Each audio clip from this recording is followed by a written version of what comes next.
Hi friends, it's Julia. Thanks for stopping by my channel today. Today I'm sharing a couple of cards that I made with my Halloween stash kit for 2019. I have all the papers pulled out that I want to use, and my cardstock is just a black cardstock from Michaels. It is the 60-pound card weight, so it's pretty thin, and I use that to layer up my pattern papers. I don't do anything fancy with my cards. They're pretty simple, but they turn out pretty cute. I follow along Christy Marcotte's blog as well as her YouTube channel, and so I've really tried to mimic my cards after hers, and especially on her blog, she posts the sketches and she puts all the dimensions there. Like if you cut a paper to, 1.5 by 5.5, or, 2 by 3 3/4. She has all those measurements already done, so it makes it really, really easy to follow along on her blog. So here I'm just cutting down all of the pieces of paper that I know will be used in the background, or all of the cardstock, because I have all of the measurements already laid out for me. And she's a doll for doing that, for posting those on her blog.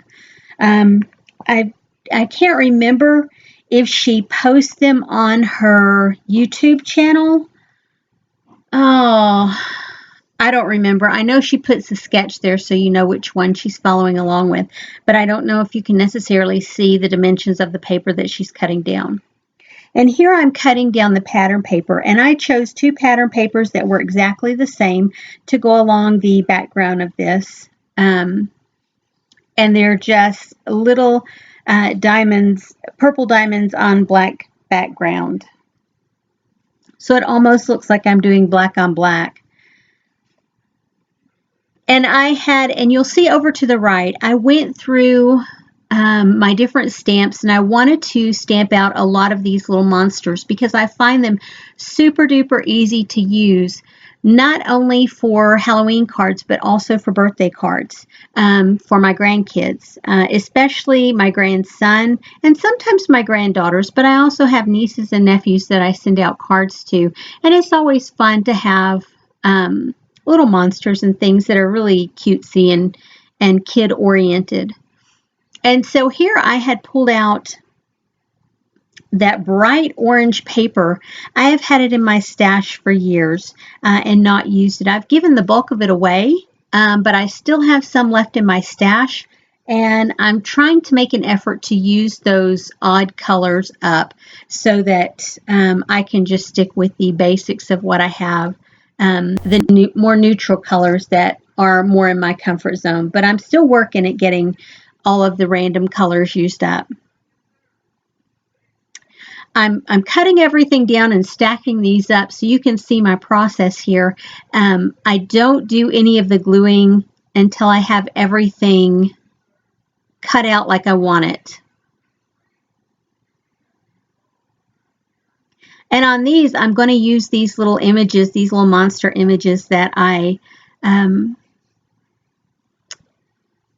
cut out.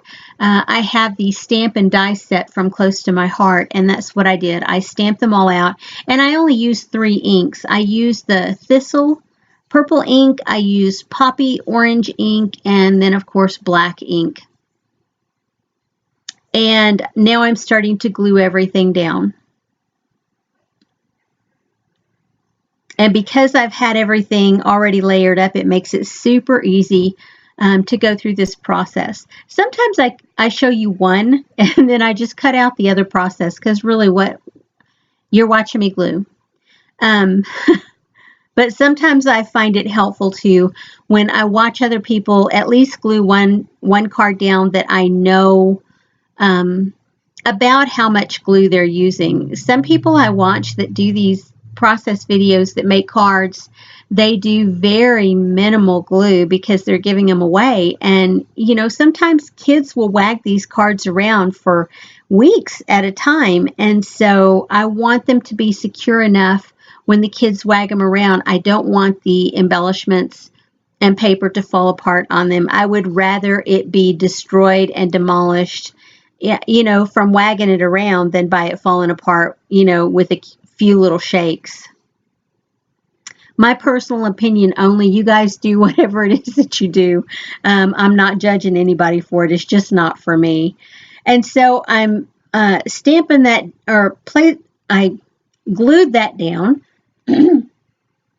And so as I'm going through, I cut that orange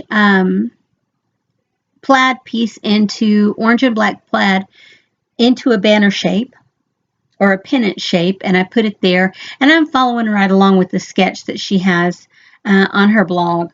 Don't ask me which one. I know it was a Halloween theme. And I tend to look at her blog, and if I'm doing Halloween cards, I will go to her Halloween videos. If I'm doing Christmas cards, I'll go to her Christmas videos or her Christmas blog entries.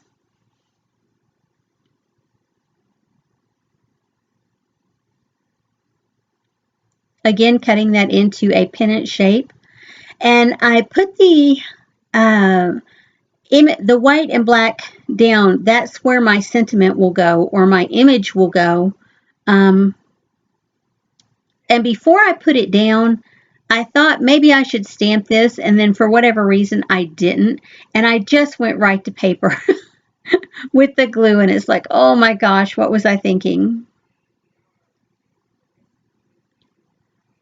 And I do have, you guys see me use my tools a lot, either pointy scissors or this little scraper tool from, I believe that one is Sizzix, to pick things up. But I have acrylic on my nails, or, yeah, acrylic on my nails, and so they're a little bit thicker, and it makes it hard to pick up the pattern pieces or paper pieces that I have down.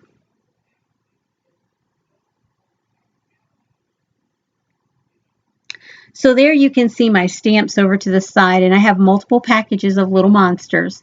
Like I said, I really like them. I think they are super cute to either make Halloween cards or to make birthday cards. And I think when I get all the Halloween cards made that I want to, I think I might make some birthday cards just because.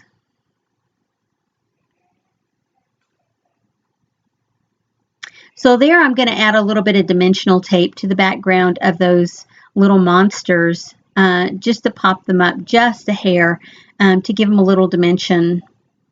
Not that the card doesn't already have dimension with all the layers.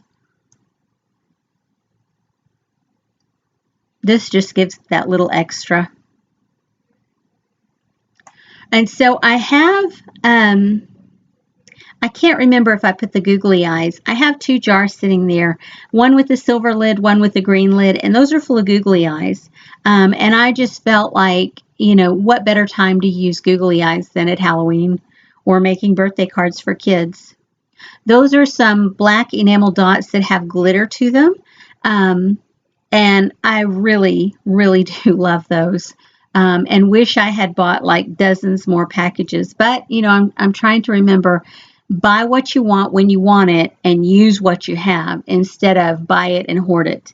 So there I'm cutting down my card bases. It's just some of the Michaels brand 100-pound card weight in white.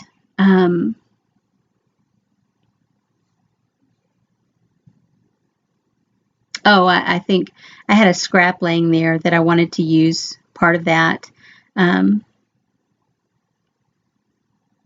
And so I'll just fold those in half and use my bone folder to score them so that you have a nice, neat edge. I really appreciate you guys sticking around and watching my videos. I really enjoy getting into my stash and creating and sharing what I create with my stash. I also love watching videos where other people make things, whether it be cards or layouts, scrapbook layouts with their stash. I just think most of my inspiration comes from YouTube or different people's blogs rather than, you know, magazines or anything like that. So if you guys are out there making stuff out of your stash, you know, leave a link down below in the comments section. I would love to come over and see what you guys are creating. It's not that I don't enjoy following the manufacturers blogs and designers for manufacturers, but you know, they use all the newest, the latest, the greatest, and I don't always have that stuff, and I don't always buy that stuff until it comes out at like Tuesday morning or it's on clearance from someplace. Ever so often I buy the, you know, the brand new stuff, but not always. Yeah, I'm going to show you. I'm putting the googly eyes on here. I hope that in some way these inspire you to get into your stash, because that's ultimately why I create these videos, is, you know, to encourage that. Just getting done here with doing the cards. I've got the bases made. I've got the image, everything's done basically. I think I need to do some additional stamping on the inside as well as the card or the envelopes. And then these will be done. Having that on foam tape as well as the googly eyes might be a pain in the butt to mail some of these. So I might have to hand deliver the ones that I have used the googly eyes on and have foam tape. And those googly eyes in that container are full of static.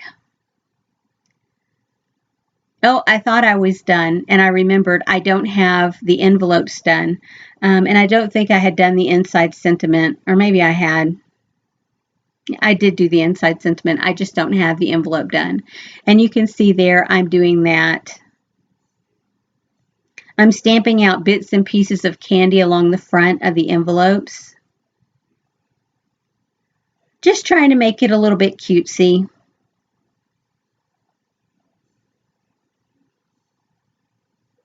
And I'm using those same 2-color ink choices that I've used all along.